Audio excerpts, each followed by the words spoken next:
Sports Podcast. Here's your host, Logan Bailey. Welcome to the NWO Sports Podcast, brought to you by primary sponsor 3Court. I'm your host, Logan Bailey, and joined today by AJ Fairchild and Tony Fairchild, and Keith Brown is he's out broadcasting tonight. So, guys, it's now the state semifinals, and we saw a couple good games last week, and wow, I couldn't believe the snow that we saw at the Antwerp and Lima Central Catholic game, and that was a game Tony and myself and my dad were able to attend, but we were talking beforehand, and it was a total whiteout that game. Yeah, Friday night we were lucky we were on the field with the Liberty Center and Elmwood game. We were on the sideline. We didn't have room in the press box, but thank goodness we were in the press box Saturday night with the Antwerp game because that snow came down. Well, it came down hard before the game, too. Dumped a bunch of snow. They came out with leaf blowers and blew off all the lines. And then, which that was cool to see, too. I haven't seen that. They took those electric leaf blowers out and were blowing off the field. So. Yeah. And then, boy, that snow came through there in the second quarter, man. It just you see it coming over top the press box, and it just kept getting harder and thicker and harder and harder. And I was like, holy smokes. And we were all three of us were at the in Perrysburg at the Liberty Center and Elmwood game, and that was nice. Even though we were out in the field, we had a chance to park inside the stadium and go warm up a little bit at halftime. So, what a game that was, and we'll get into that one later. But definitely a good one to be at. Yeah. So, good weekend. Yeah, that's for sure, and it's good to see two teams in Northwest Ohio continue to make it on. So yeah, thanks for the passes on the sideline, and that was a lot of fun. That was being down there on the sideline. Sure was being down there in the middle of the action and seeing the players coming off the field. The energy that the players had was awesome. Tell you, I think I got 15,000 steps in. Though we were back and forth, back and forth, back and forth. There's a lot of walking. That's for sure. And we're doing it quickly too. It was they were both teams were. Friday night, both Liberty Center and Elmwood moving the field up and down, moving the ball up and down the field pretty quickly.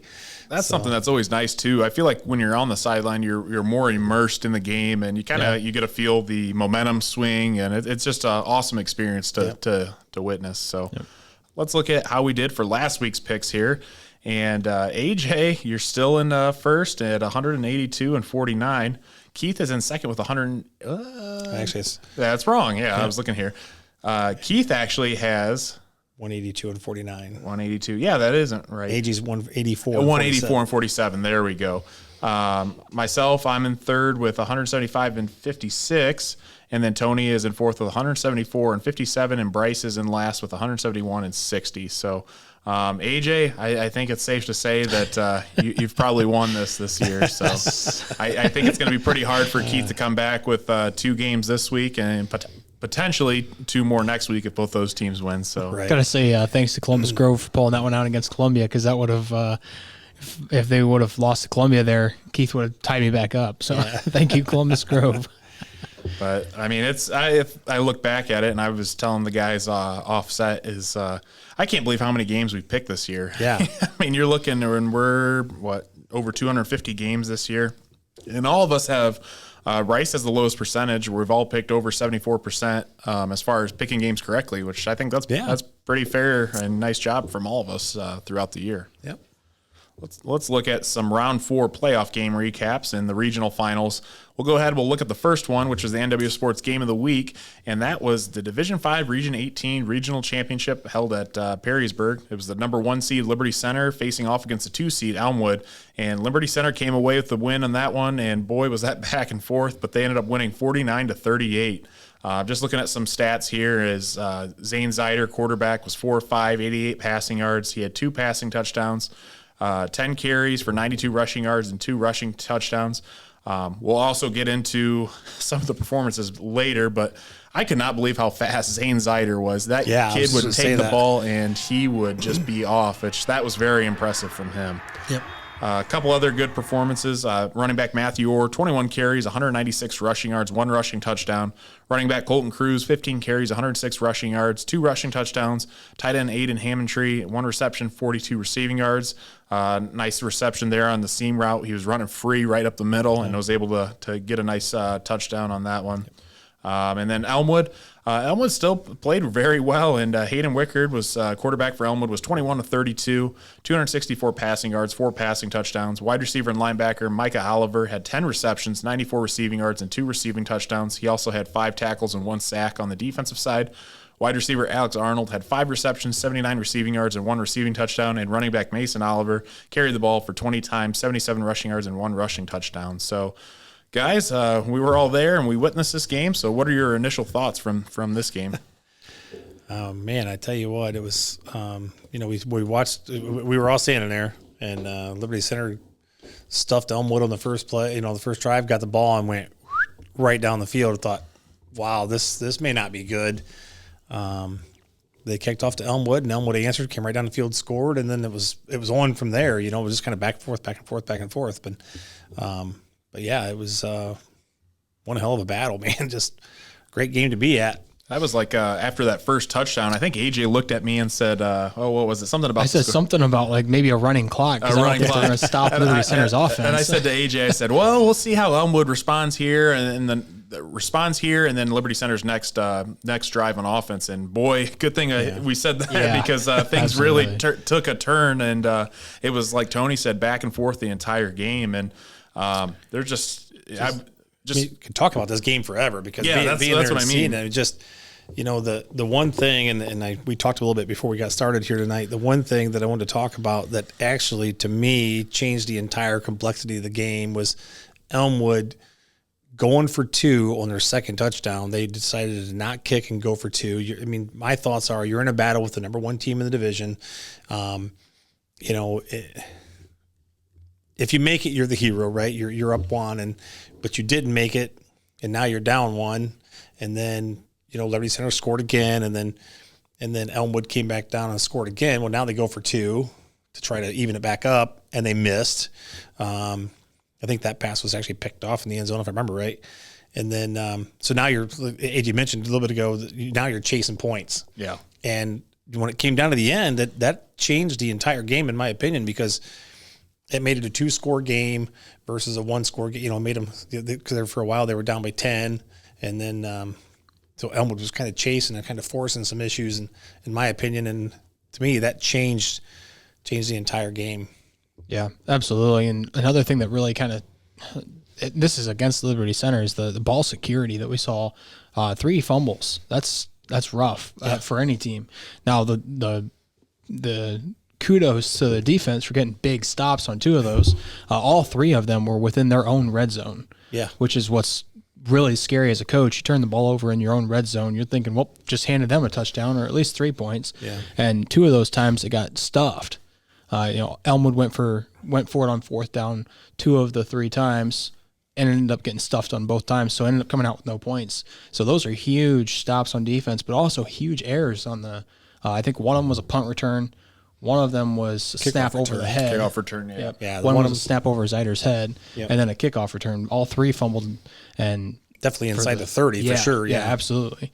So to see the defense step up and get those when those are crucial, but we need to see Liberty Center clean up the ball handling a little bit, and I think some of the temperature had a little bit to do with it because that ball was, I'm sure, very, very hard. It was very cold out. Well, we were talking about that wind too. Standing there, that would just bite right through you, even though you had layers and layers on. It was. I think the real feel was like 14 degrees out. So I don't know. We were standing there, and it was the wind. But we were all bundled up, but our faces were kind of exposed, and I just kept taking my hands in my pocket, and kind of sticking it over my face to try to warm my face up at times. But it was man. But what a game! I just. Like AJ said, kudos to Liberty Center's defense. I mean, just step up in those 3 big. Well, in the 2, they stopped them twice. But that's game changers. And then Liberty Center was able to force 2 turnovers of their own. Yep, towards the end of the game. Which that was huge. Yeah, I think looking at this game in hindsight too is I just think I kind of mentioned him earlier, but Zane Zyder was by far, I think, the MVP of this game. You could tell, like in that second half, when they were really needing points, they were really needing yards. They said, "We're going to put the ball in your hands and go make plays," and he did, because there's a couple plays he just took a direct snap at quarterback and he just took off and run, and man, he just breaks and he cut. It's not even like he's shifty; it's just he's so quick, and his get off speed is so fast. And I was just very impressed with that because I didn't realize he had that type of speed. So. Yeah. seeing it firsthand down on the field level, it looked fast. I mean, we saw him run the ball quite a bit in the previous week, but we were all the way up in the stands, and you don't see how quick he really is until you're down there and you see him take off. It's like, wow, he's gone. Yeah. What happened? But, Liberty Center, we talked about it this earlier in the season, and talking with Coach Muller and having a kind of a three-headed monster. They're using Zider as a runner. And then, you got Matthew Orr with 196 yards and Colton Cruz went over 100 with 106. And then basically, Zider's at 92. So you have three 100-yard rushers in the game. As a defensive, coordinator on the other team, that's – and you look, they carried the ball 50 times for 428 rushing yards. So you talk about a three-headed monster. That's quite the three-headed monster rushing for 428 yards. So and it's we were there, obviously, we were watching the game, and I honestly, Orr did not look good at the beginning. He looked almost kind of timid, slower to get off the ball. Kind of soft, like he was running, like Katie said, timid, just wasn't running like we saw Orr run. And boy, as soon as Zider took off and ran the ball a few times, it's like it opened up a little bit in the middle. Yeah. And then Orr just kind of took over. He really came him and Cruz just pounding the ball a lot better. And I feel like they kind of came alive in that second half, like you said too. I don't know if things were just opening up and the line were doing a little bit better blocking, but I kind of thought the same thing. First half was a little slow, but the second half, both the backs really picked up and gained quite a bit of yardage. Yeah, but I'm going to pick on Liberty Center a little bit. I know they listen, but the front line play was a little kind of shaken at first. It was like, man, I really expected them to dominate more up front. Yep. And like you said, Logan, they made an adjustment at halftime, and like they kind of got things rolling a little bit better because, boy, it sure looked like to us, to me anyways, in the first half, they weren't winning. No, they weren't winning up front, and Elmwood was holding their own there, and on both sides of the ball, honestly. And they're in the second half. I think there should be a huge shout out for the Elmwood's offensive and defensive lines because going into this game, after we saw what Liberty Center did to Coldwater and just dismantled them, we really thought they were going to do the same thing this week against Elmwood. But like you said, I think Elmwood's offensive and defensive line, at least in the first half, they pretty much won that battle. The second half was probably pretty even, but Elmwood had some real guys step up on the offensive and defensive fronts, which made it tough for Liberty Center to gain any yards or move the ball down the field. So, and one other thing too, while we're on the topic of linemen, was I really loved the formation. We saw it. They were down on the goal line, and they put Box and Bockelman back in the fullback position, right in front of Zider there at quarterback. And it's like everyone and their brother knew what was going to go on. Is Zider was going to get that ball, and they're going to punch it straight ahead. And boy, did they! And what are you going to do about it? Yeah, he basically walked right in. But like we were saying, those two combined, that's over 500 pounds of a bunch of man from Liberty Center, Ohio, coming at you. So I just like that a lot, and I'm sure those guys like to line up in the backfield and provide those blocks. Yeah, so. I saw the Elmwood guy coming off the end. That's really the only chance you got is to try to get to the end and grab his feet, but not fast enough to get there. But yeah, that was a pretty neat formation. It's like, okay, here we come. We're just going to smack you right in the mouth and come right at you. But pretty neat. Yeah, nice job. And another comment too I wanted to add is Landon Cruz. I this didn't go unnoticed to me is. He did an excellent job at blocking downfield. He's out at wide receiver, and he had a real key block on the Zider run that should have been a touchdown, or it was pretty close. Looked like it. They called him out of bounds, but he almost broke that one for a huge rushing touchdown. But nonetheless, he was awarded with a touchdown reception shortly after. But that shows a lot because there are so many times that wide receivers and guys out on the edge that they know they're not getting the ball. They kind of loaf out there. They provide a half block, but he did a very nice job. He ran his hips into the guy, and he kept on blocking him downfield. And good things happen when you do your job and do it right. And he may have not been getting the ball that time, but he got it next time, and he was awarded. And who knows? Maybe his coaches saw that, maybe they didn't. But the ball knows when you do good things. So. Yeah. And you got a note here, Logan, about the Liberty Center running the 3-man front on defense, and we kind of talked about that during the game. That was kind of opposite of what we thought because Tenora ran a 4-man front, kept everything contained, didn't let Oliver and Wickard get outside, and I think Liberty Center struggled with that a little bit at the beginning, running that 3-man front. And I know they were bringing linebackers from the corners sometimes, but they really struggled up front trying to keep those guys contained. And it was just tough, I feel like, with rushing. I know, like you said, too, they blitzed some guys, but I felt like they kind of struggled getting pressure on the quarterback, and they gave a lot of time for Wickard early on in the game. And Wickard did it. They did. Elmwood did a good job too, because I noticed they had Elmwood or Wickard rolling out. Moving the pocket. Yeah, just a designed rollout, move, get them out of the pocket, get them away from everybody. But Liberty Center's defense come up, box them, and those guys came through a little bit there towards the end, started putting some pressure and getting some heat on them. So one thing I was kind of surprised from Elmwood's side of things is I really felt like they didn't try to control the tempo like we saw against Tenora. You know, right. They were really kind of changing pace, and then they would really speed things up and go no huddle. But I don't think we really saw that much. Friday night. Not did a little bit at the beginning, but it wasn't like as fast as they did against Tenora. They just kind of not even close. They went to the line of scrimmage, but then they took their time. Like with Tenora, they went up there and kind of. But a little bit different against Tenora. They were getting 10 yards a pop when they were moving the ball. So, but I don't know. I want to give a shout out to I don't know who the Liberty Center kid was that put the shot on. I think it was Oliver.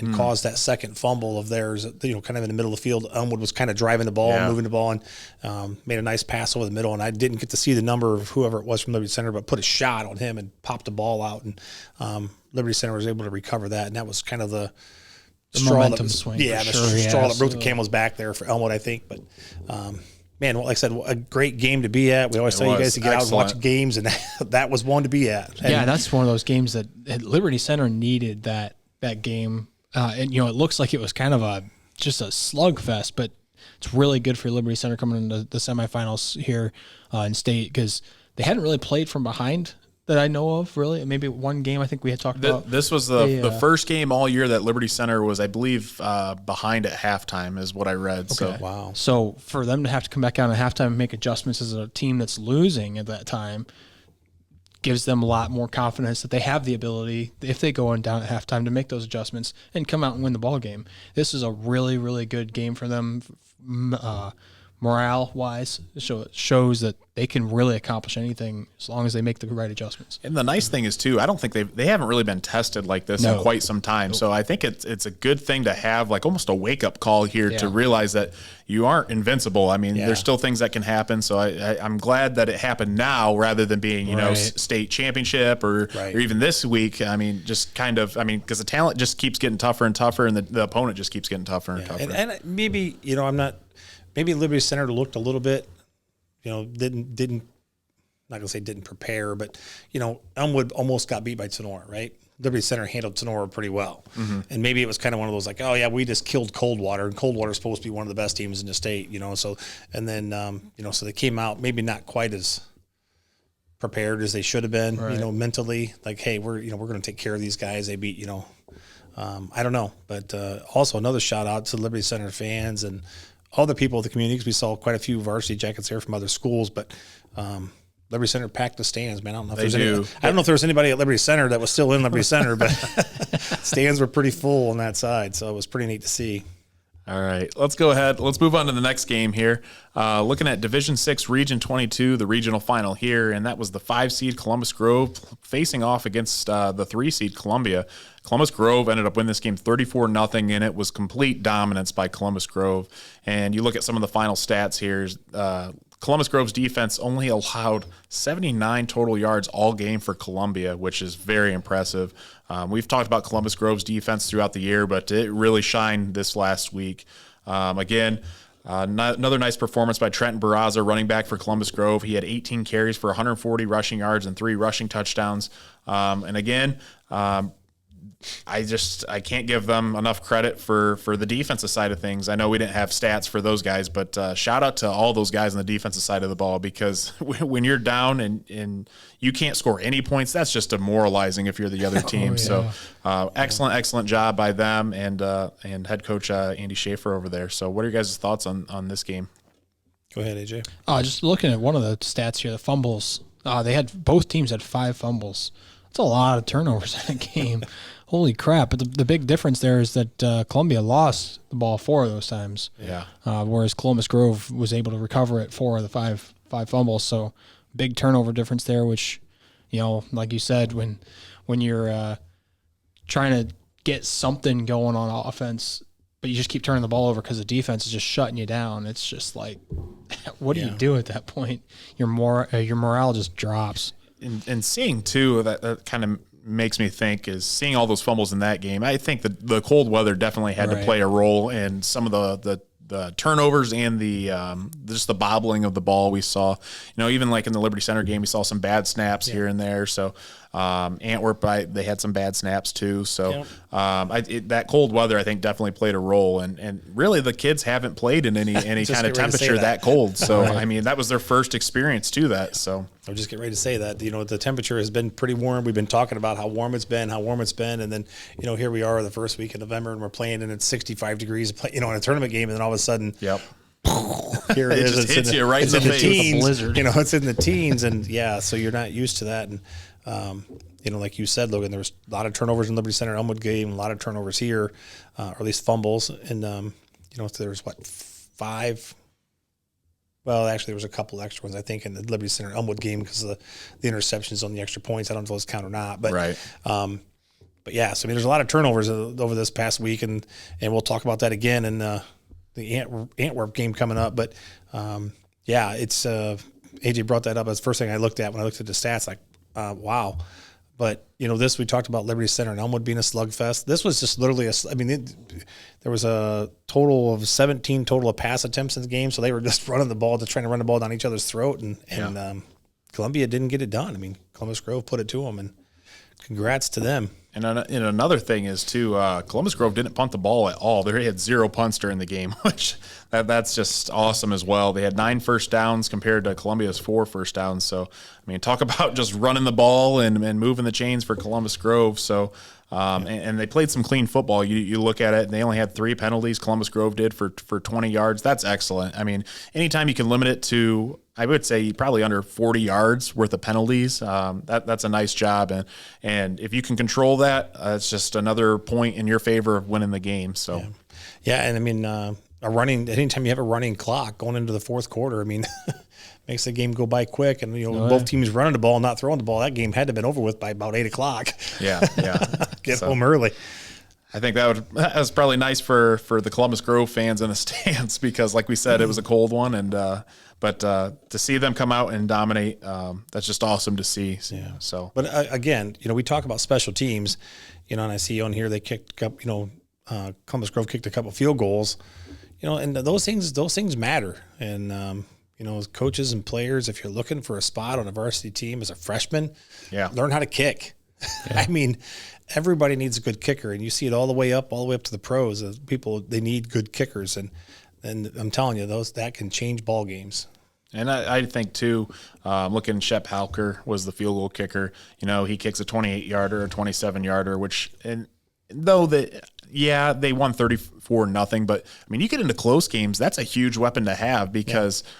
You get down and say you're down 2 points, 3 points. You have that in your back pocket. If you can't get a touchdown, you can at least set up for a field goal and get you the win or the tie. So that's a big weapon to have. So, and we preach on special teams because you can't forget there's 3 aspects to the game: offense, defense, and special teams. Absolutely. And we've seen so many times this season among multiple teams that special teams that wins you or loses you the game, and that's the deciding factor. So. Well, and we talked about that with the Liberty Center Elmwood game. That extra point came into play later in the game, and then like AJ had mentioned, twice they had the ball inside the 30, inside the 20. I know the one time, and they got stuffed, and you can't kick a field goal. If you don't have a good field goal kicker. That game changes drastically. If Elmwood has a field goal kicker that can put up 3 points here, 3 points there, then it's only a 3-point game instead of 10 or 9 or whatever it was. It's good to see that Columbus Grove could get some, get a couple extra field goals there. That puts you up a couple extra scores. Awesome job. All right, let's look at the next game here. Division 4, Region 14, and this one was pretty close. And I want to say first and foremost is we're looking at Van Wert versus Glenville, and that game. Shout out to Van Wert because they were in a ball game at half. I believe that they were down by 1 point, but they did an excellent job. Van Wert ended up losing that game 22-42, but they ended up going out there battling it all, and Aiden Pratt went out there and had one heck of a performance. I know he got banged up towards the end of the game, but he went out there and still battled. But there's a couple nice performances by Nate Phillips, wide receiver from Van Wert. 5 receptions, 88 receiving yards, 1 receiving touchdown. Tight end Maddox Crutchfield had 8 receptions, 52 receiving yards. A couple key things I noticed was Van Wert had 1 turnover. It was an interception. Glenville had 5 turnovers in that game and still won, which I think that's probably why they were down for the most part in the first half, but they had 4 fumbles and 1 interception. And it's not very often you see if you lose a turnover battle by that margin that you ended up coming out in the winnings or the win column. So what were your guys' thoughts on this one here? Well, that's definitely an exception, not the rule kind of thing there, Logan. That does not happen when you turn the ball over that many times, especially in a game this close. For most of the first half of the game, like you said, it was only like a 1-point game. I think Glenville ended up taking the lead on a touchdown. Was it late third quarter? I believe so. When we were watching the game recaps on TV.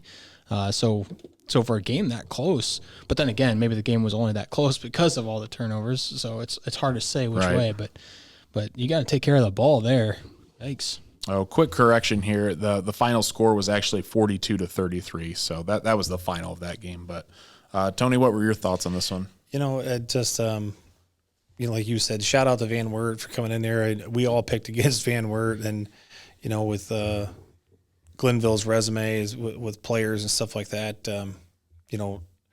Logan actually joked around when we saw the score. Says, "Hey, letting Aiden Pratt do Aiden Pratt things." I mentioned that a couple of weeks ago. Just let him go play, and man, he kind of was just taking it to town there.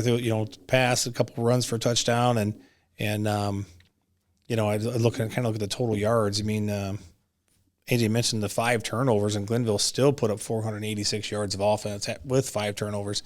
That's just unbelievable.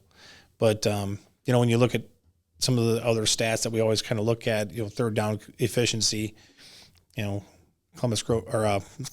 Wert was 3 of 12 on third down. 25%, yeah. They were 4 or 5 on fourth down, but, that's just, 25% of the time you're coming off the field every time, when you get to third down, and that's a little rough. But yeah, I mean, it's just Van Wert played a heck of a game there, and AJ and I were watching a little bit of it on TV, and there was sound from what the announcers were saying. There was some maybe some missed calls, but I know the one was on a touchdown that they scored. I think it was when Glenville took the lead. But still, it's Van Wert. Great season. You come up against a powerhouse like Glenville. They're there year after year. Always battling, and they had to lead. They had to lead late in the third quarter, and that was one of Glenville's closest games of the year too. I mean, Glenville was blowing everyone out, and Van Wert had him on the ropes for a good portion of this one. Yeah, I mean, actually, from what it shows here, Van Wert had to lead in the fourth quarter, 35-32. But anyway, yeah, good job by Van Wert. Great season.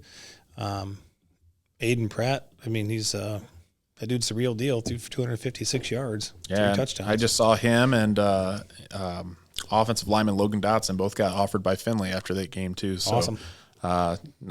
Maybe put in a good word that Finley's a good place to go, considering I'm a former alum there. So, well deserved. We talked about that earlier about Pratt having some offers because, and I haven't watched him play firsthand, but just seeing his stats week after week, he definitely can do some good for somebody. Yeah, and he's definitely a player that I wish we would have been able to go out and watch or had a chance to watch, right? Because there's certain players in the area that are just special, and he's definitely one of them. So, and unfortunately, he got banged up there at the end, but he looked like he was all right. He was still in there throwing and doing his thing. So.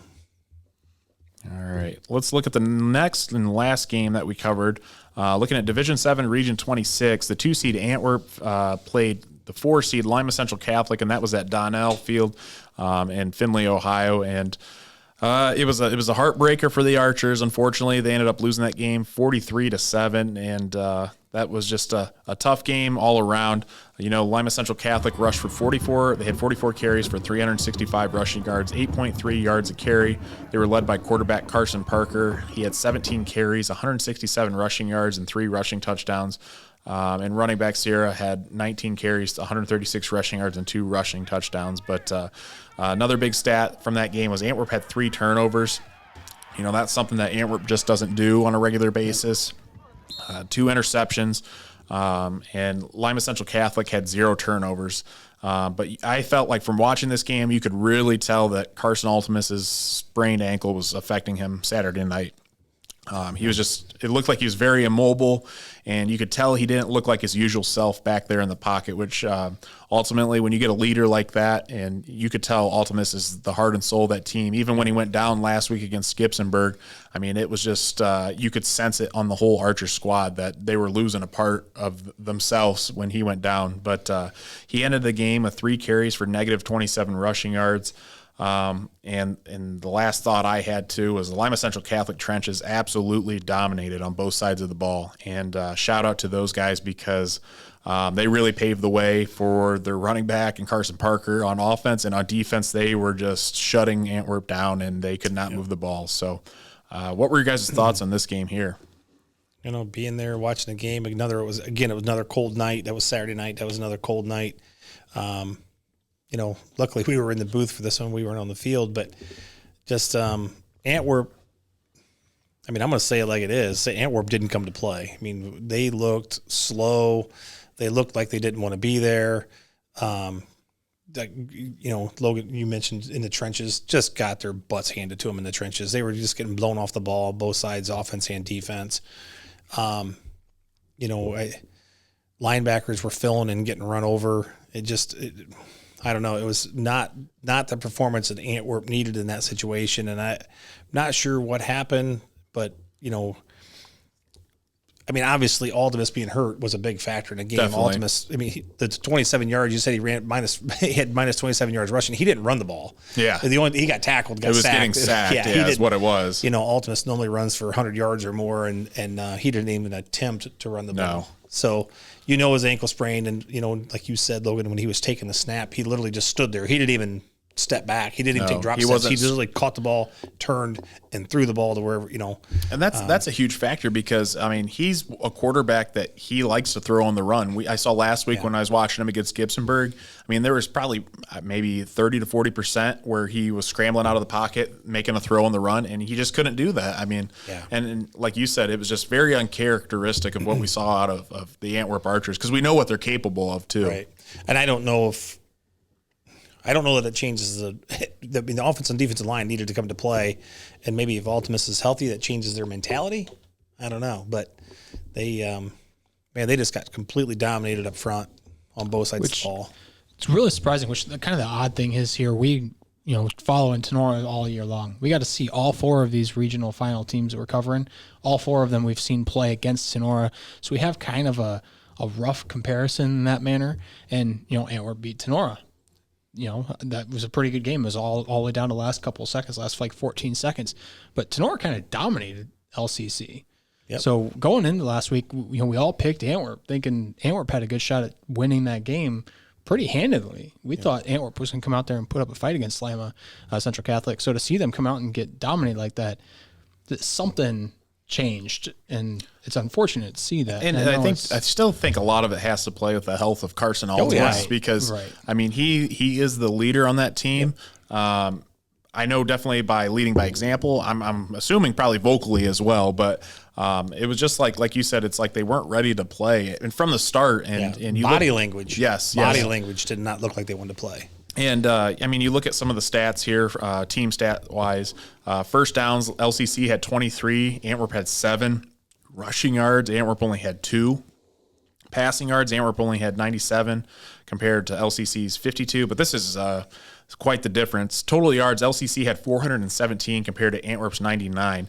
I don't know when the last time Antwerp was probably held under 100 yards in a game. Probably not for the last couple of years at least. Yeah. I wouldn't say probably till maybe 2020 or 2019. So it's been quite some time. And that's what Antwerp's known for is that powerful, high-scoring offense that they can score in a heartbeat. And 97 of those passing yards came on the 31-yard pass to Brewer there and late in the fourth quarter there. I don't know. The couple things that I saw that was kind of puzzled me a little bit. Antwerp didn't try to stretch the field much using those receivers.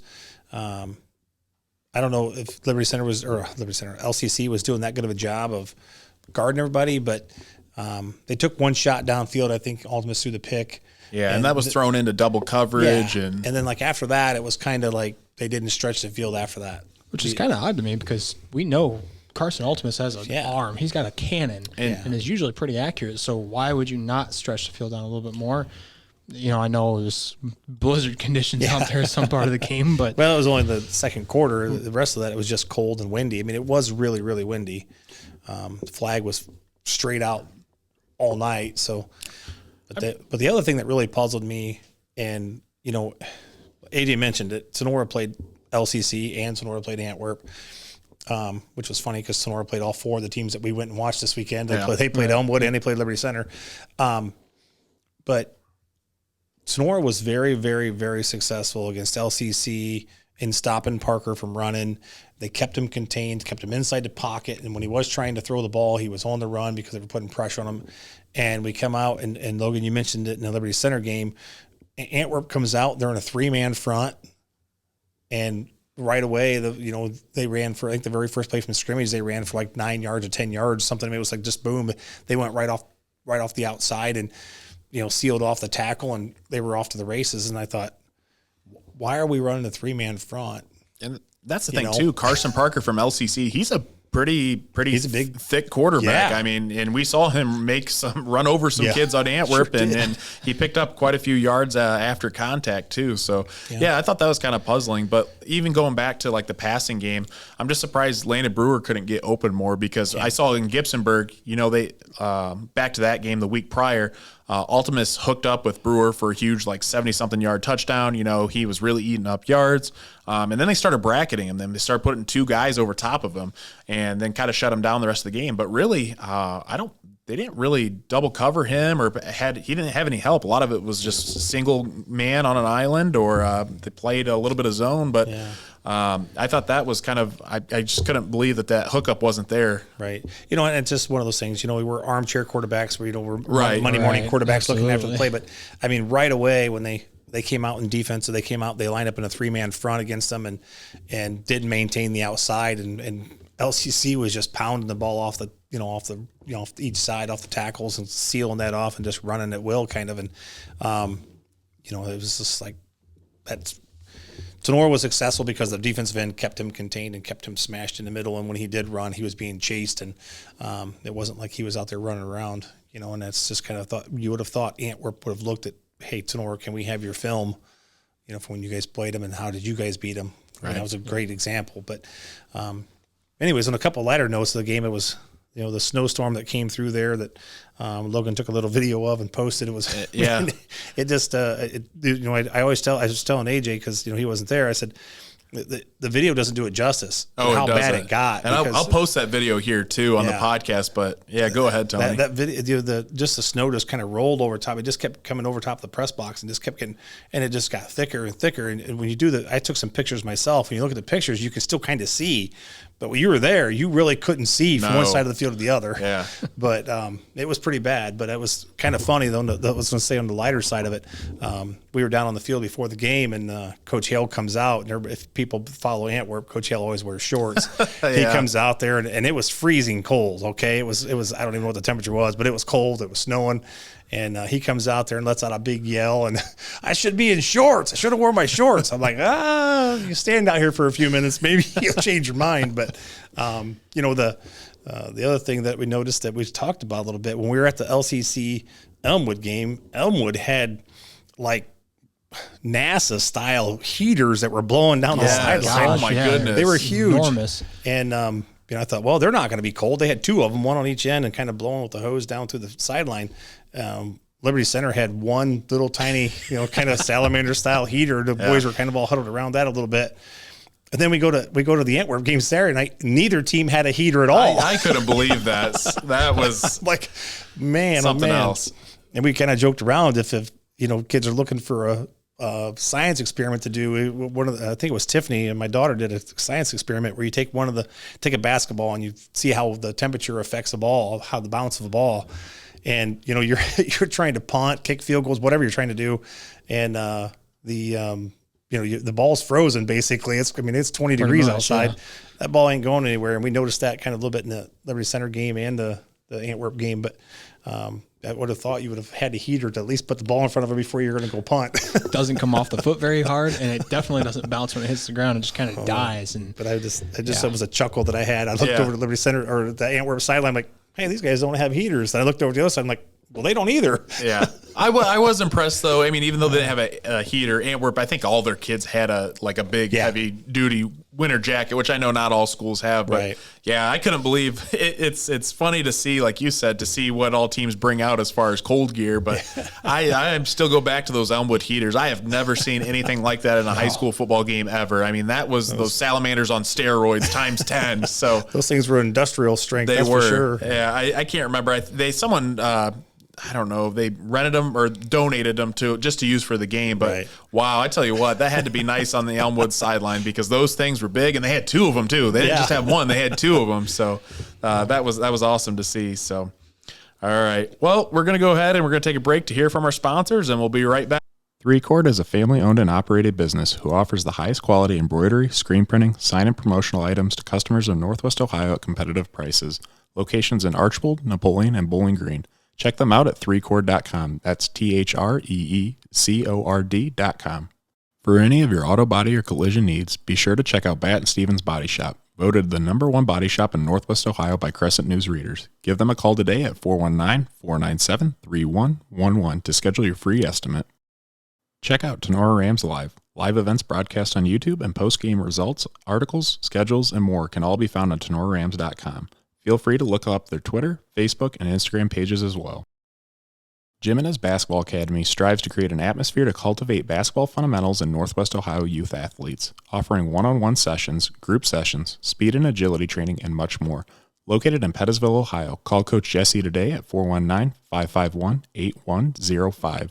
Fairchild Family Chiropractic aims to help families to get better together in the least invasive way possible. Dr. Fairchild focuses on the neck using the Blair technique and Palmer package, adjusting to correct spinal misalignments. Located in Defiance, Ohio, call Dr. Fairchild today at 419-576-5070 to schedule an appointment. Back on the NWO Sports Podcast, Logan Bailey here with AJ and Tony Fairchild. And one other point we wanted to add before we went to break was even though we were kind of hard on Antwerp in that game, but what a successful year from them, to win out the GMC outright, their first GMC title ever. They make it all the way to the regional final. They were regional final runner-ups. So excellent year by them, and they're only going to have a better year probably next year too. I mean, they only lose two seniors, and Kendrick Robinson and I believe Parker Moore, which those two were great athletes, but still they bring a lot of kids back and a pretty good freshman class as well. So just wanted to give them a shout out for the year that they've had. Yep. Yeah, cool. Considering they didn't have a team and a handful of years ago, they didn't even have a varsity program to come out and do what they've done now over these last couple of years here and see the success they're having. It's awesome. Yep. All right, let's look at some playoff matchups for the state semifinal games. We're going to go ahead and we're going to look at Division 5. We're looking at Liberty Center 14-0 facing off against South Range 14-0, and that game will be Friday at Robert J. Bishop Jr. Stadium in Clyde. For those of you who don't know, South Range, I had to look it up, is 10 miles southwest of Youngstown, so that's where they're from. But looking at this game from afar, this is Liberty Center's 8th Final Four appearance. They're 3-4 to this point. Looking at team statistics, scoring offense for South Range, they're coming in averaging 42.7 a game, and Liberty Center's averaging 39.2. Scoring defense, South Range is giving up 8.8 per game, and Liberty Center's giving up 9 per game. So, I mean, just looking at that, and then a couple other things, they're pretty evenly matched. Yeah. So, even up. Looking at playoff history, postseason wins, Liberty Center has 38, and South Range has 28. Regional championships, Liberty Center has 8. 1992, 93, 97, 98, 99, 2000, 18, and 22. And South Range has 3, 2005, 17, and 2022. And as far as state championships go, Liberty Center has 1 in 1997, and South Range has 0. But breaking down a couple things, Liberty Center, they're ranked number 4 in the final poll. They won the Region 18. By beating Elmwood 49-38, but they've done a nice job throughout the year. And over the past 5 years, Liberty Center has compiled a winning record and percentage of 54-10, 84.4% winning percentage, which that is unbelievable. Liberty Center they've won the regional title in 18 and 22, and then looking at South Range, the Raiders have won 27 of their 28 games played. So that's going back even more. They've been victorious in 36 of their last 38. So wow, they're not used to losing. So they've been pretty good the last few years. But they've won 14 games in the single season for the first time in program history. So they're doing big things there in South Range. And also the Raiders defense has held the opposition to less than 10 points 8 times this year, and their offense has scored 42 points or more in 8 games as well. So what are you guys' initial thoughts on this matchup between Liberty Center and South Range in the Division 5 state semifinal? It's an evenly matched game. I tell you what, I just trying to do the math in my head. Liberty Center is over the past 2 years, they're 14-0 this year, and they went 12-2 last year. 13-2. They made it to this regional semifinals, right? Regional finals. They made it to the regional finals, and I believe lost to Cary last year. Okay, yeah, who was the eventual state champion? Right. So, but yeah, because they lost to Archbold and then lost to Cary, right? Yep. Yes. Yeah. So they would have been 13-2. So they're 27-2 over the past 2 years. So I mean, the stats are so evenly matched here. Looking at records and stuff, it's I tell you what, it's going to be a battle. And at Liberty Center, they're not going to hide anything. They're going to come right at you and smack you in the mouth. They do what they do best. And like I said, we talked a little bit earlier, they got off to a little bit of a slow start against Elmwood. And we say slow start. I mean, they still put up 49 points or 42 points or whatever it was. It's not a slow start. I mean, they basically scored on just about every drive. Honestly. Yeah. But just seemed like to us, they didn't look as sharp as they did the week before. Right. Mm-hmm.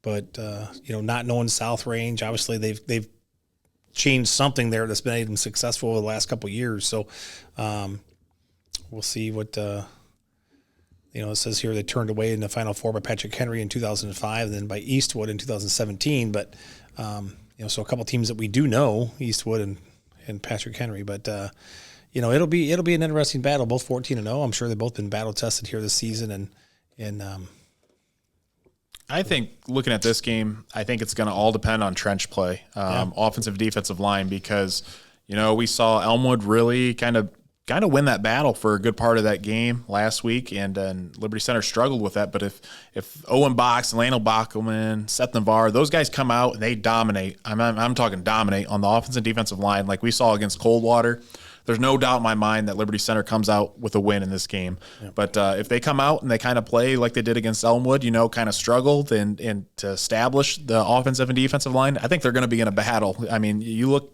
these teams are pretty much neck and neck all the way through. Right. I mean, you look in terms of stats, just not so much tradition, because Liberty Center's got a little bit more tradition, but as of late, South Range has had a lot of success. But I think that's what it's going to come a lot down to. And Liberty Center, they're going to run the ball. They're going to run the ball with Orr. They're going to run the ball with Cruz, and they're going to run the ball with Zider. So yep. I think if they can establish that offensive front, I think they'll be in good shape. And really, we haven't seen Liberty Center have to throw the ball all that often. So, I mean, there's still probably a lot of their passing game that's still kind of on the back burner, waiting to be used if they need to, or they need to play catch up. So, well, they have been fairly efficient with it as well. Let me go back here. I was looking, kind of looking at Zane Zider. He was 4 for 5, so high efficiency, 88 yards passing with 2 touchdowns. So when it's needed, he does perform, and they score. So it's definitely something they've got as a threat, but they just haven't had to use it yet.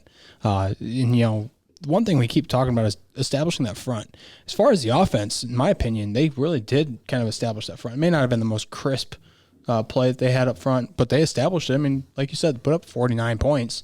Yeah. So can't really argue with their offense.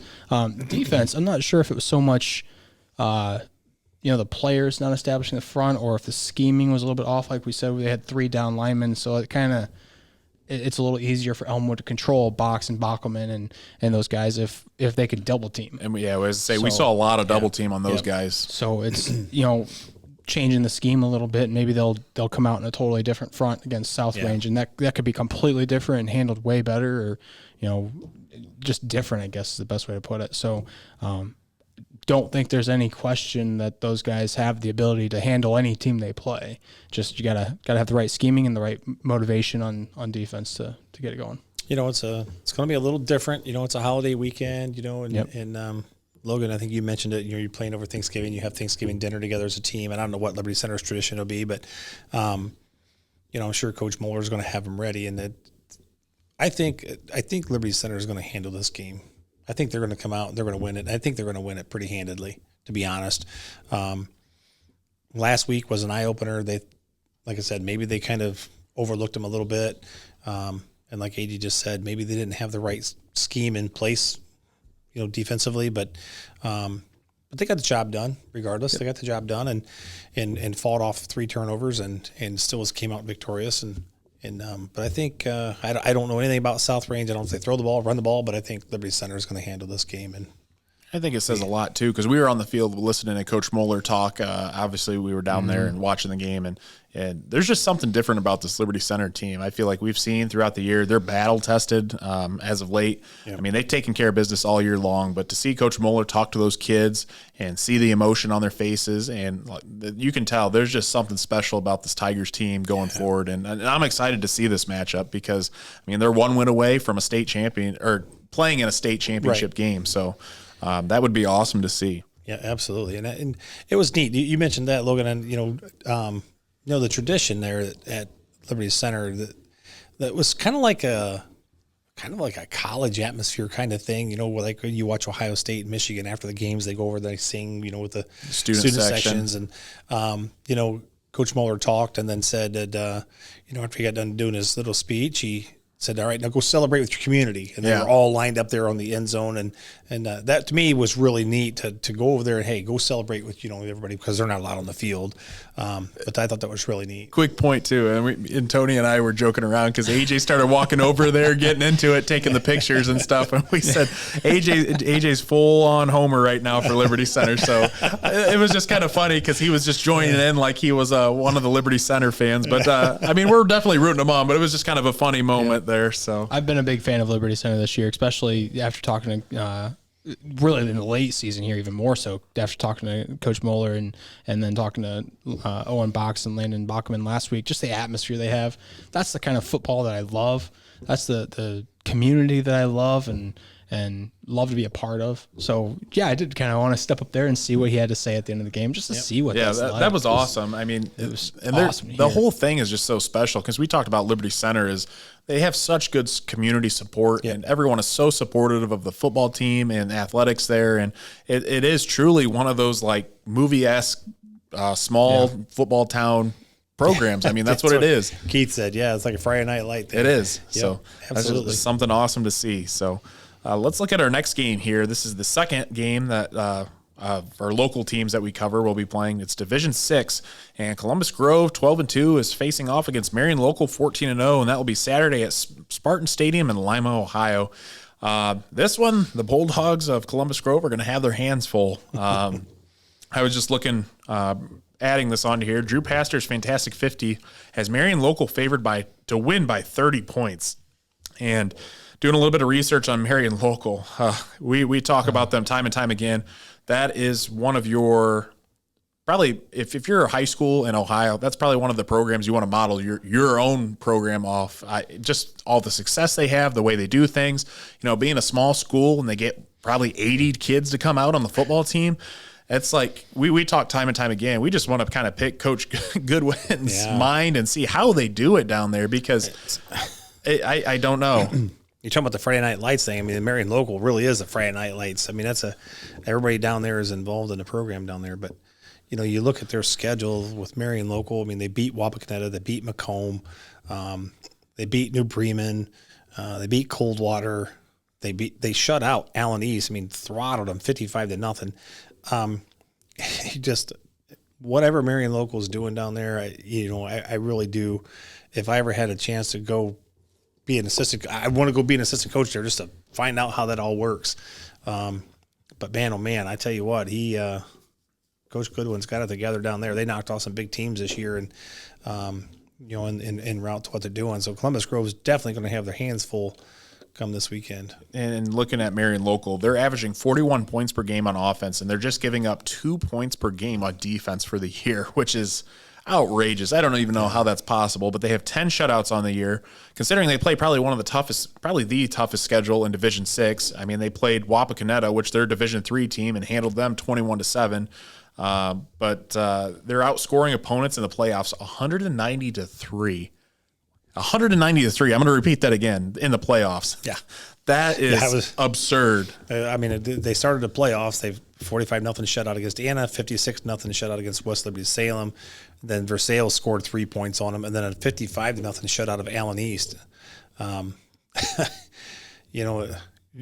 We're hitting our stride. I mean, they have given up 3 points in the last 9 games. They've given up 3 points. All the rest have been shutouts. They haven't been tested at all this year. Nobody's even been close to Marion local. So Columbus Grove, good luck, man. You guys. But look at all this stuff. Columbus Grove. I look at all this, and I remember I look back to the 2010 team that Sonora High School had.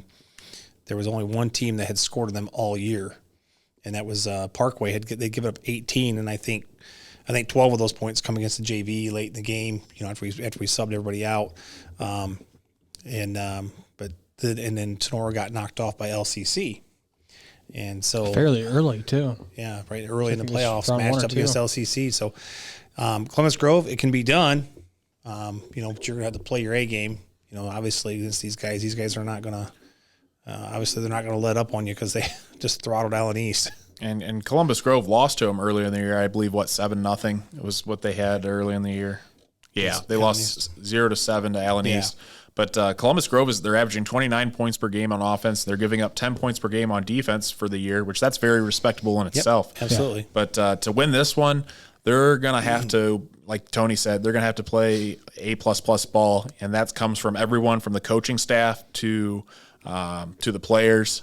Everyone's got to be on their A game. And I think to win this one, though, again, we know they're going to try to run the ball. That's their bread and butter. Barraza runs the ball very well for Columbus Grove, but I think a lot of it's going to come down, again, I said it in the past, but Brent and Renner, their quarterback play, because they're going to have to make some key passes, because Marion Local's not just going to let Columbus Grove run all over like they did last week against Columbia. Yep. So I think a lot of it's going to lie in his hands. And then, again, the defense, that's where Columbus Grove's heart and soul lies. We saw a shutout last week. They just dominated Columbia. And it's going to rely a lot on their linebackers, too, Tad Koch and A.J. Schafer, which we'll have them on the show here later. But those two kids, they're excellent linebackers. I've said it time and time again. My personal and probably the best 1-2 linebacker duo in Northwest Ohio, but they're going to have to do that. And again, just they can't make any mistakes. And this is the Marion local. This is one of those we've brought up a couple times in the throughout the year of the podcast is the competitive balance that they've talked about. And I'm sorry, but Marion local as a Division 7 team is absolutely absurd. Or Division 6. The Division 6. Yeah. Sorry, but it's absolutely absurd that how that competitive balance works. I'm not sure. It's so hard to understand. But you're putting out 70 kids, whatever you've got on your football team, 70, 80 kids, and you're going and playing against teams that don't have 70 or 80 kids in their entire high school. Some of them, but it's just Columbus Grove probably doesn't have 70 kids in their senior class. You know what I mean? So, and I'm sure Marion local doesn't either, but every single kid plays football. And then when it comes down to the competitive balance, I think that's one thing that needs to be looked at is how many kids do you have on your football team? Yeah. If you come from a small school that only has, 150 kids, but 80 of those kids play football, that has to come into play somewhere. Yeah. Right. So I don't know how the competitive balance works, and I'm not the person to try to explain it because I tried to look at it and got more confused. But Marion local year after year after year is state champ, and they bounce between 6 and 7, don't they? Yes, so they bounce up and down. So you think about Marion local in Division 7, it would be crazy, and that's something that the state needs to take a look at. I think if you're really serious about competitive balance, that's something that needs to be looked at. I'm going to play what do they say, devil's advocate. Yeah, go ahead. So they say obviously we know Marion Local's good, but on the flip side, do you punish a team like that because they are a small school and they're able to get 80 kids to come out right. and they're such a small school? No, you know I totally agree with that. But I agree with your point. I don't know what the best answer is. Do I think they should probably be Division 6? Probably not, but I think they could handle playing up to a Division 5 or at least be a little more competitive. But I mean, you look, they beat Wapakoneta, who made a good playoff run, which is a Division 3 school. That's who they started the season off with. Like, these teams are unbelievable that they just blow off the board, and it's year after year after year. But again, it goes back to, do you punish a team because they are a smaller school in terms of numbers, but they get maybe 80-90% of the boys to come out for the football team? So I think that's kind of hard to look at it from that perspective too. Right. And I look, and then Marion Local doesn't really play up much. They played Coldwater was a Division 5 team and Wapakoneta was a Division 3 team. The rest of them are Division 7 or Division 6 teams. So it's not like they play up. They don't go up and play against. So I guess now that I go back and look at their schedule and look at all these blowout wins they've had. Well, you're playing Division 7 teams, for the most of the season. So I don't know, and I agree with you, Logan. If they're doing things right down there, and Coach Goodwin's doing his thing and getting people to come in, and I mean it's a public school. It's not a parochial school. That's so they're not recruiting. Too. Yeah. Not recruiting, But every kid in the area down there wants to go play at Marion Local. But I don't know. I don't know how you handle that, but it's just you got a team that's been dominant year after year after year after year, and maybe they are in Division 6 because of the competitive balance. Maybe they bumped them up. I don't know. Yeah, I don't know the answer on that either. But so I mean, I'm gonna honestly, I think Columbus Grove's got a shot in this game. In my opinion, they can come out and do their thing. I guess we'll see. AJ, you have any final comments on this one? No, you guys kind of summed it all up. Looking at their Marion Local schedule, it is a lot of D6, D7 schools that they've blown out of the water. So, Columbus Grove does have a shot here. They can, put up points like this. Not quite in this aspect, but they've got the potential. And that's the thing. We kind of talk about it too, time and time again. Teams being battle tested, and Columbus Grove's been in some games. You go back a couple weeks ago, they went into overtime with Colonel Crawford, ended up winning that game 14-7. So they were on the brink of losing in that one. But Marion Local really hasn't faced any kind of adversity throughout the year. So we talked about Marion Local blowing out Allen East 55-0. I mean, Columbus Grove just blew out Columbia 34-0, right? So either way. It should be a good one. So, I think, again, for Columbus Grove, I think we've seen in the last couple games, they got to try to jump out early on Marion Local, and then they got to hold that lead. So I'll be curious to see how the Bulldogs come out, and we'll be talking to a couple Bulldog players here coming up next. So we're going to go ahead and we're going to take a break to hear from our sponsors, and we'll be right back. Northwest Ohio Basketball hosts premier basketball tournaments for boys in grades 3 to 8 in the area. Upcoming tournaments are right around the corner. Give them a call today at 419-283-5296 or check out their website at nwoball.com. Crystal Vasquez of Amerimaid Realty is a top real estate agent in Northwest Ohio. Crystal's compassion and enthusiasm allow her to find that special property or house just for you. Located in Bryan, Ohio, give her a call today at 419-799-1243. LC Tiger Sports Live is your home for Liberty Center sports, providing quality coverage that includes live HD video feed and excellent commentary throughout the year. Check out their Facebook page at lctigersportslive.com for more.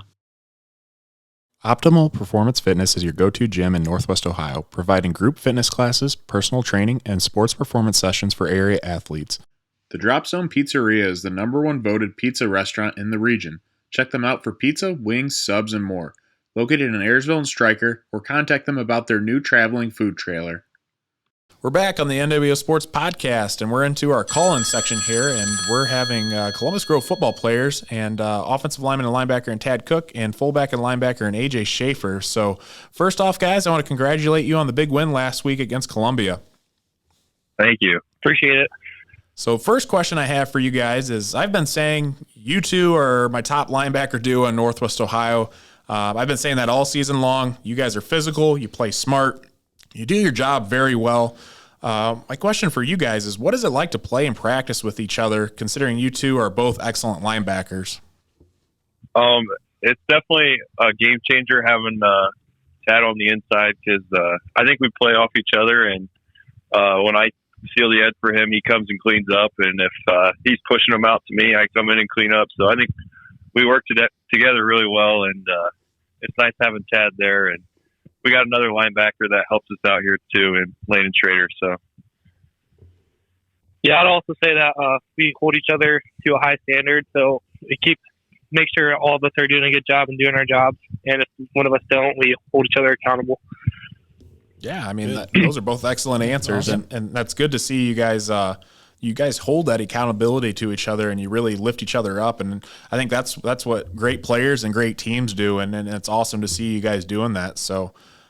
Next question I have for you guys is Columbus Grove has been a real powerhouse, I would say, last 5 years or so, and even longer than that. But there's just such a great football culture at your guys' school.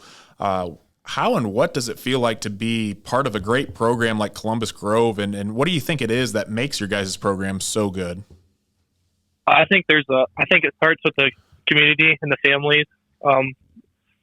They're very supportive of us. And another thing is, on our team, our coaches, we've had the same coaching staff for, the last 6 years. It's been the exact same coaches. So that's been very helpful. And the players, they've seen the guys go before us, and they want to meet those same expectations that have been set for them. So a big thing is just all summer, all fall, throughout the season, we're just trying to meet those same standards and make our community proud. Yeah, I think guys buy in more and more each year, and we see guys when we started out, the seniors bought in, and as it's gone on each year, and it's people have bought in more and more to the tradition we've had here, and I think it's really paid off. And definitely our off-season training stepped up quite a bit over the years, and I think that's played a big factor, as well as the community. I mean, it's a football town. Everybody loves football, and all the kids are pushed to play football, and I think it's good to have that kind of community to back us up. So. Yeah, and then you guys stated it about just the community supporting you. I know we've talked about a lot like Liberty Center this year, their community surrounds them, but Columbus Grove, your guys' community surrounds your guys' program very well too, and it's awesome to see these smaller towns in the state of Ohio where everyone just kind of surrounds and jumps on board with their football program, and it's good to see. But I also like how you guys said your coaching staff, you've really had that consistency over the last few years, and that's crucial to the success of a program. I mean, if you're in a program and you're getting coaches that are bouncing in and out, and it's hard to maintain, like you guys said, you guys have such a rich culture and tradition. It's hard to maintain that. But, that hasn't even been a question for you guys and your coaching staff. So that's awesome. And I feel like once you do that and you have the consistency, everyone stays on that same page. So awesome job. Tony, AJ, you guys got any questions? Well, AJ, I got a question for you. My son's named AJ, so yeah. So don't get confused. And over the years, I coached football at the junior high level, not the high school level, but junior high level. I know AJ and my son and I got along, pretty well. Never was really any head-to-head battles. How does that work with you and your dad? Oh, we definitely have a good relationship.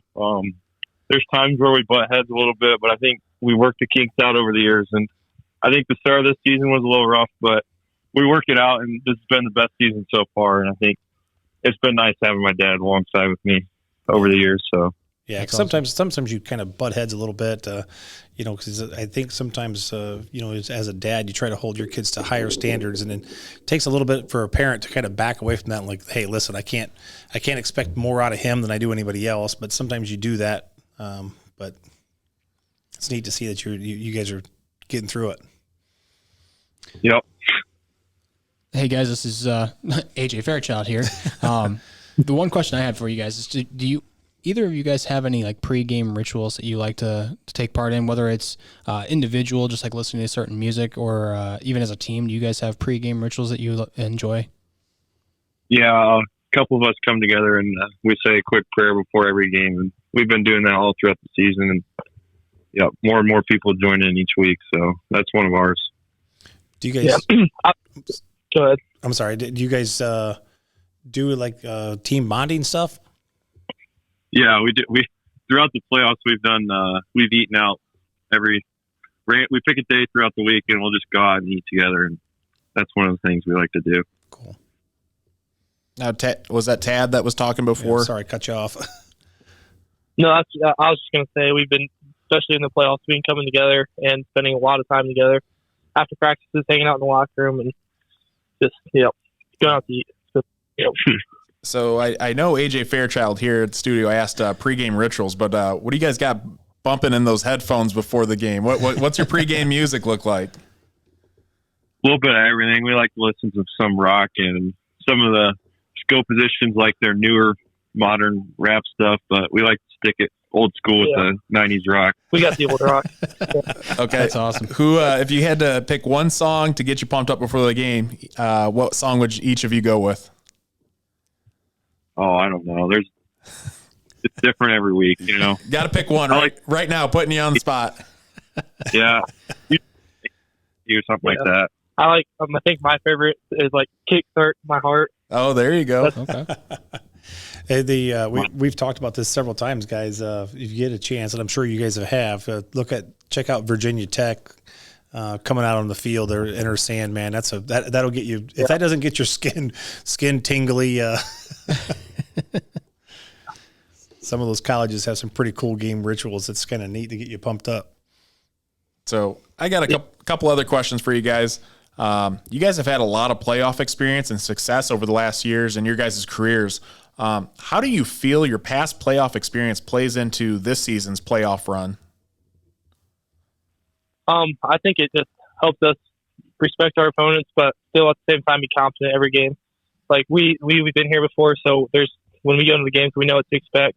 The moment's not too big for us, and I think it just helps us focus and play football rather than be overwhelmed by the atmosphere. Yeah, we just go into each week. It's just another game. Just stick to our game plan and do our jobs, do our assignments the best we can, and we get a win usually. So that's the goal: win the games.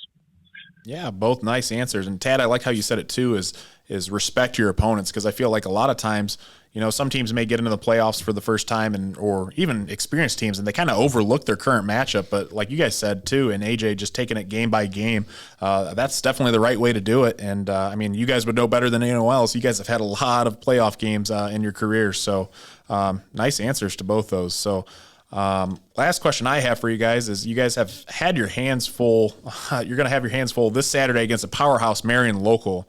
Everyone knows about Marion local and their dominance over the last decade. What is it going to take from the Columbus Grove Bulldogs and you guys to take down a dominant Marion local squad? I think we've got a pretty good game plan coming into this game.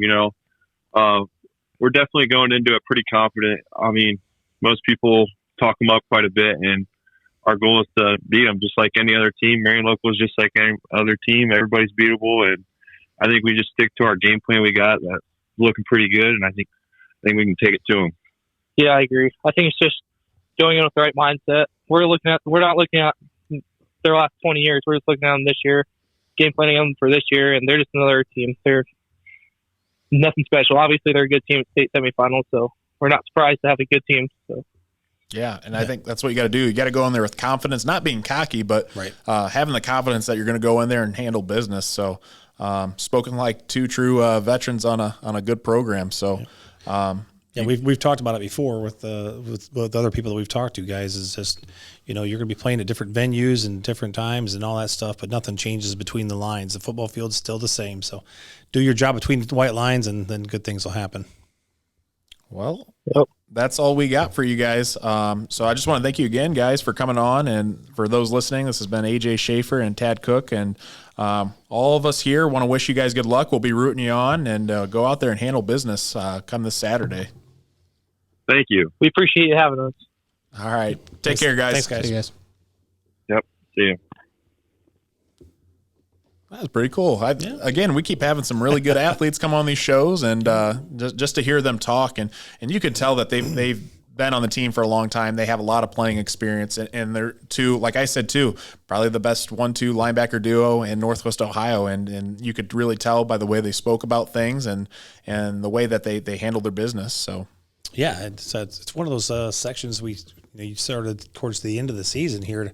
Maybe we should have had that begin the season. I like talking to these kids and seeing some of their insight. Yeah. And I think that too. I mean, it's glad that we did this, because we kind of ran out of hot takes, because once you get to the playoffs, there's really not many hot takes, because you kind of know what's going on and what teams are handled business throughout the season. But Yeah, I mean, those two players, if you get a chance, go out and watch them and watch the Columbus Grove Bulldogs, hard-nosed team. And again, they've been dominant. I mean, we talk about some of these other programs. We can't forget about Columbus Grove. Right. They've taken care of business the last few years, and they've made some deep playoff runs. So hopefully they go out here Saturday and they pull up a pretty big win against Marion Local. So they were at regional finals, right, 2 years ago? The regional finals? I'm trying to think. They made regional finals, a couple of years ago. But they're always making deep playoff runs, whether they win the regional final or they're regional runner-ups. But they're ones that are always going to contend for a conference championship every year, and they're in the NWC, and they're always going to make a deep playoff run. So. Good luck to those guys. I hope they can pull it out. It's always awesome when you see the underdog. I mean, especially when True Pastors hasn't picked a win by 30. Yeah, big margin. So you go in there as the underdog. What do you got to lose, right? Nobody's expecting you to win. Right. Nobody's expecting anything out of you. They're expecting you to go in and get your butts kicked, and it's awesome to be the underdog like that. When you, for crying out loud, look at college football over the past weekend here. Look at some of the teams that the top 4 teams in the nation almost losing or did lose to teams that are unranked. Yeah. So just because you're not necessarily the one that's picked does not mean by any means that you're out of the count. That's why we play these games, because anything can happen. Yeah. And Tony, like you said, I mean, they just go out there, have fun, do what they've been doing. And they said, like they said too, Marion Local's just another team on the schedule. They're taking it game by game. And I think that's a good mindset to have, because, I mean, if you start looking at the schedule and I know we kind of talked up Marion Local because they really are a good team, but oh my goodness, it's Marion Local. I feel like you start getting in that mindset, the game's over from the first whistle. So, and we've talked about this as you move through the playoffs. If you're going to be the best team in the state, that's how you win a championship. You got to be the best. In order to do that, you got to be able to beat the best. And whether you meet them in the state semifinals or you meet them in the state championship game, you still got to beat the best team in the state to be the best team in the state. So, whether you meet them in a state semifinals or you meet them in a state championship, you got to be able to beat them one place or the other. So just go in there and, like I said, like you was saying, Logan, fly to the football.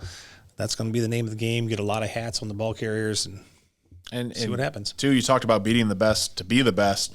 They played Marion Local this week. If they win and they come out next week, they play the winner of Kirtland and someone else. And Kirtland's another powerhouse in the state. I was going to say Kirtland's another one's always there. So talk about beating the best teams. If Columbus Grove beats Marion Local and Kirtland, they truly are the best team in Division 6 in the state of Ohio. So it seems like Kirtland's always Division 6 and Marion Local's always been Division 7. They're always there. But recently, this year was the first year that they realigned everything since COVID. So that's why even Tenora got thrown into Division 5, Liberty Center, all those teams. But that's every couple of years. But let's go ahead. Let's look into our game predictions for the state semifinals. So we're going to start, and we're going to look at Liberty Center 14-0, facing off against South Range 14-0. And this one should be a good one. And we looked at them; they're pretty evenly matched. But I think if like I said, if Liberty Center can go out there and they can control the line of scrimmage, offensive and defense, and they again pound the rock like they normally do, I think they're gonna handle their business and come out with a win. But if they don't establish that line, I think they're in for a game. And so I'm going Liberty Center Tigers. But what are your guys' picks here? A few things kind of worried me with the game against Elmwood last week, but I think it's also kind of shows some of their weaknesses and things that they need to work on coming into this game, and I think they will. I think they'll capitalize on that. So I'm going with Liberty Center.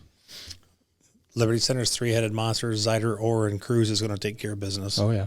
Liberty Center all the way. And Keith had Liberty Center, and Bryce had Liberty Center. So Liberty Center across the board from us. Next game, it's going to be our NWO Sports Game of the Week. And we just got off the phone with two great players, in Tad Koch and AJ Schafer. Columbus Grove 12-2. They play Marion Local 14-0. And I know we've talked up Marion Local quite a bit, but just hearing them talk, I think this game's going to be closer than what people think. I don't think it's going to be a 30-point blowout. And, Columbus Grove's handled their business. They have a couple losses on the year, but I think they've learned from those losses as the season's gone on, and they're playing the best ball of the season to this point. So I would love to see Columbus Grove win, but I think Marion Local is just going to barely edge them out. But again, I think this game is going to be closer than what people anticipate. I was going into tonight thinking Marion Local, but I got to say, the way we've talked about them, the way they face their schedule, I know they've been blowing teams out, but it's not like they've blown out anybody spectacular. I think Columbus Grove, after talking to those guys, their mentality coming into this game and the way they're just just another game for them that I think I'm going to switch it up. I'm going to go with Columbus Grove as well. Sorry, stealing your thunder a little bit there. You're going to give Keith a shot, huh? To gain one back on you. Yep. No, I think Columbus Grove is definitely going to have their hands full. No doubt about that. Everybody knows Marion Local's good. They've been good. Everybody knows their history. But I think I'm going to pick Columbus Grove to slay the monster. And Bryce had Marion Local, so we were split on this one. But, yeah, I think that one's going to be a lot closer than people think. I definitely think it will be under Drew Pastor's fantastic 50 of a 30-point win for Marion Local. I don't think it's going to quite be that, but that should be a good one, and that's why it's going to be the NWO Sports Game of the Week. But that concludes our predictions, and it's kind of odd because we only had 2 games this week. So what are you guys' closing thoughts? I just, it's going to be another exciting weekend, and I just keep my fingers crossed for our local teams to go out there and represent and do their thing, and keep moving forward to that state championship for somebody from Northwest Ohio. And I think, too, the weather, isn't it supposed to be a little bit warmer? Yeah, that's what I was looking at here because I know I've had a couple of people telling me that it's supposed to warm back up. Just pulling it up real quick for Clyde, Ohio for the LC game. Looks like it's going to be raining on Friday. I thought I heard there was a chance of rain come this weekend. It looks like 49 for a high with some rain, so that's going to be... that ain't going to hurt. It ain't going to hurt. No. It ain't going to hurt LC at all. Nope, that's not really going to affect them much. At least we hope it doesn't anyway. Or just since they don't pass it. But, it is going to be pretty nasty out there. But you got to think about it being at 40 degrees and rain, and that's going to be a lot colder than a 70-degree and rain. Oh, yeah, it's going to almost be like sleet, and it's going to sting when it hits you a little bit, so... That'll be interesting to see how that game, the weather this weekend turns out. But I don't really have anything else to say. I mean, we covered quite a bit, and I feel like our coverage is more in depth of these teams because there's a limited amount. But I mean, like I always say, and we always say, go out there and support your community and support your teams, and should be a couple good games. And they're just one win away from a state championship. So I know we won't be covering any games this week, unfortunately, because it's holiday weekend, and we'll spend some time with our families. But if one of them makes it to state, sounds like we're going to probably head on down there. So should be a pretty good time. Yep. Well, hey, just you mentioned a holiday weekend. You guys have a great holiday, Logan. You too. Newly married. Oh, I know.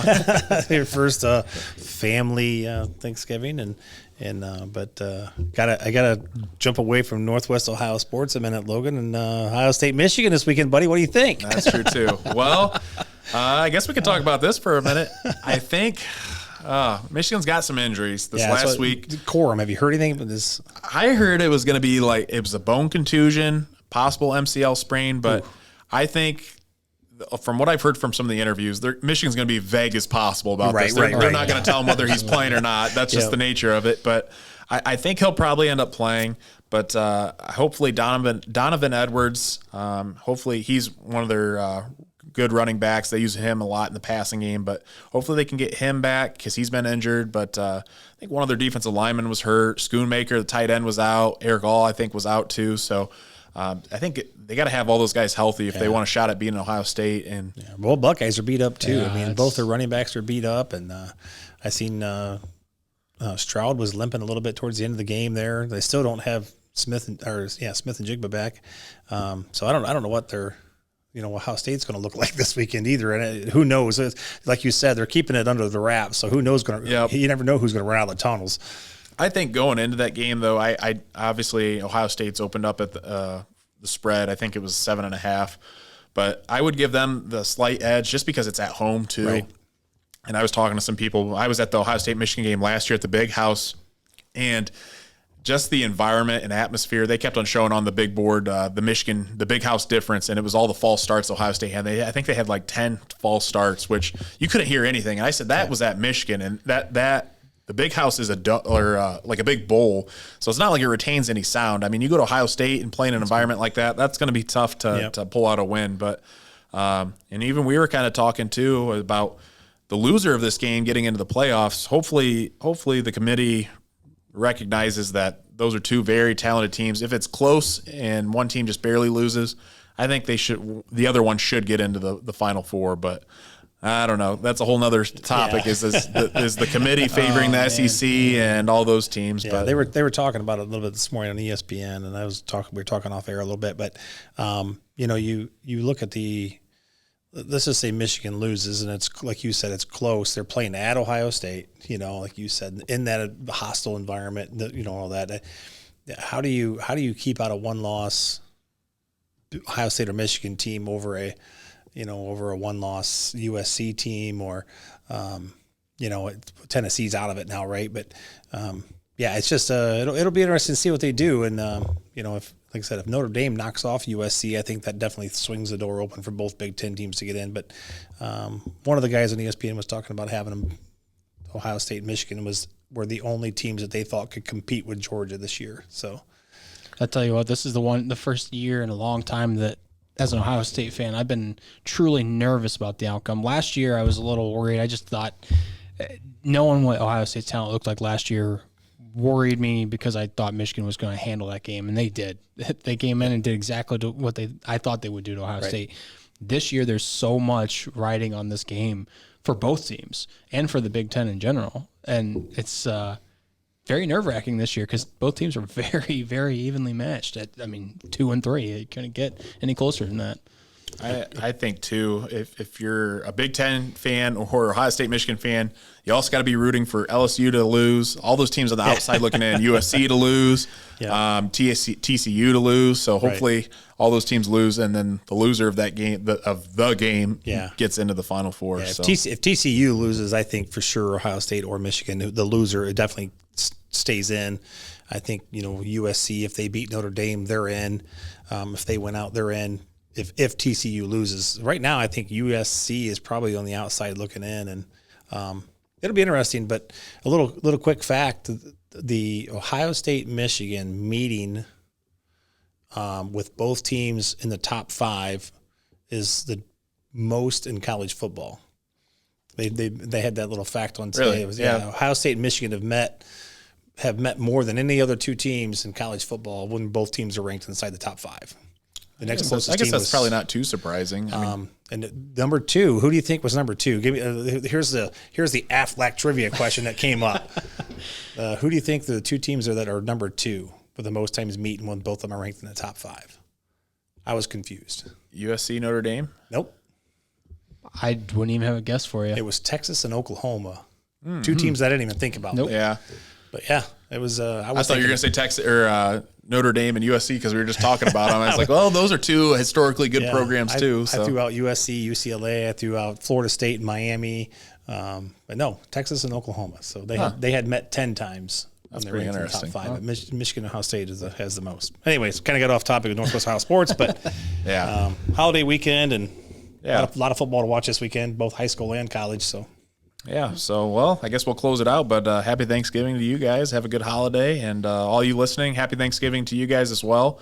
We'd like to thank all of our sponsors, 3-Chord, Baton Stevens Body Shop, Tenor Rams Live, Jimenez Basketball Academy, Fairchild Family Chiropractic, NWO Basketball, Drop Zone Pizzeria, Optimal Performance Fitness, Crystal Vasquez of Marymaid Realty, and LC Tiger Sports Live. And that list is getting long, so but we thank all of our sponsors and their support for Northwest Ohio Athletics and NWO Sports. But we would also like to give a special thanks to Jeff Batt for allowing us to use his amazing new facility at Baton Stevens Body Shop for today's podcast. Stay tuned for the next NWO Sports podcast in the near future, and thanks for watching.